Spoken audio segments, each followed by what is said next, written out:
kita akan lihat apakah masalah hukum adalah masalah yang paling mendesak. Saat ini kita punya pollingnya, pemirsa. Kita lihat bersama-sama dengan pertanyaan, aspek kebangsaan apa yang saat ini paling mendesak dicarikan solusi. Kita akan lihat bersama, kita tampilkan ke layar kaca Anda. Iya, ternyata hukum 44%, pertahanan keamanan 6%, demokrasi 18%, dan ekonomi 32%. Kita lanjut ke polling yang selanjutnya, ini masih berkaitan dengan hukum. Dengan pertanyaan persoalan hukum apa yang saat ini paling mendesak, yaitu 59%. Mayoritas mengatakan integritas penegak hukum. Diikuti oleh integritas peradilan 24% dan supremasi hukum 17%. Baik, saya langsung minta tanggapan dari Prof. Mahfud terkait dengan polling yang baru saja ini kita lihat bersama ya Prof. Mahfud. Ternyata memang yang paling mendesak dicarikan solusinya saat ini adalah hukum.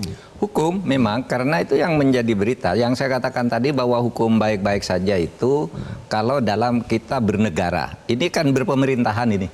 Beda kan? Negara itu ada rakyatnya, ada pemerintahnya, ada wilayahnya. Saya katakan tadi, pesan-pesan para pendiri negara untuk mendirikan negara hukum itu berdasar hasil polling ya. Ini polling, bukan berdasar hasil survei. Survei ya. Survei itu ada metodologinya, bisa diukur dan ukurannya biasanya tepat. Yang saya katakan dari Kompas tadi.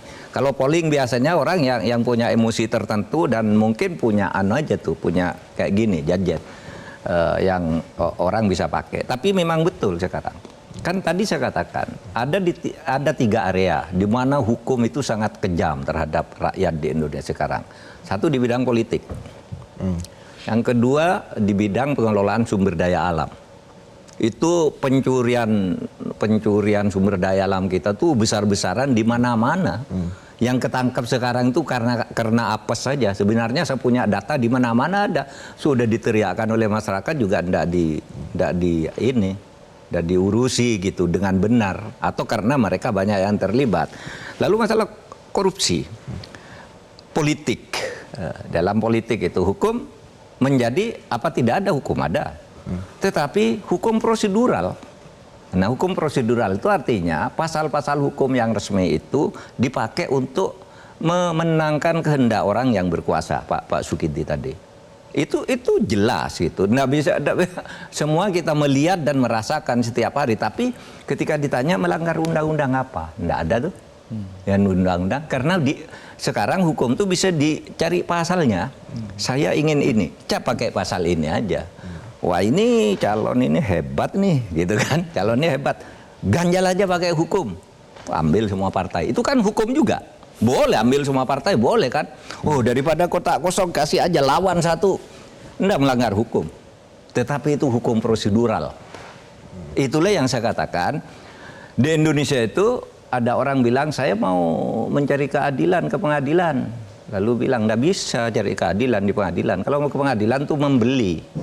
Nah kan gitu yang sekarang yang tumbuh di masyarakat. Nah itulah situasi hukum kita. Tetapi ini ada di perkotaan nih. Ada di perkotaan yang di mana persaingan antar jabatan besar, persaingan promosi. Kemudian ada di tempat-tempat tambang, tempat-tempat kekayaan alam. Kalau masyarakat yang tidak ada itunya, baik-baik aja tuh. Makanya kalau disurvei dari sudut jumlah rasa orang itu, gitu ya kayaknya baik-baik saja. Hukum restoratifnya dikembangkan dengan bagus. Hukum restoratif itu hukum yang berkedamaian ya, artinya menyelesaikan masalah itu tidak usah ribut-ribut, selesaikan di sini, gotong royong gitu, saling mengerti, selesaikan di sini tapi secara baik-baik. Jelajahi cara baru mendapatkan informasi. Download Metro TV Extend sekarang.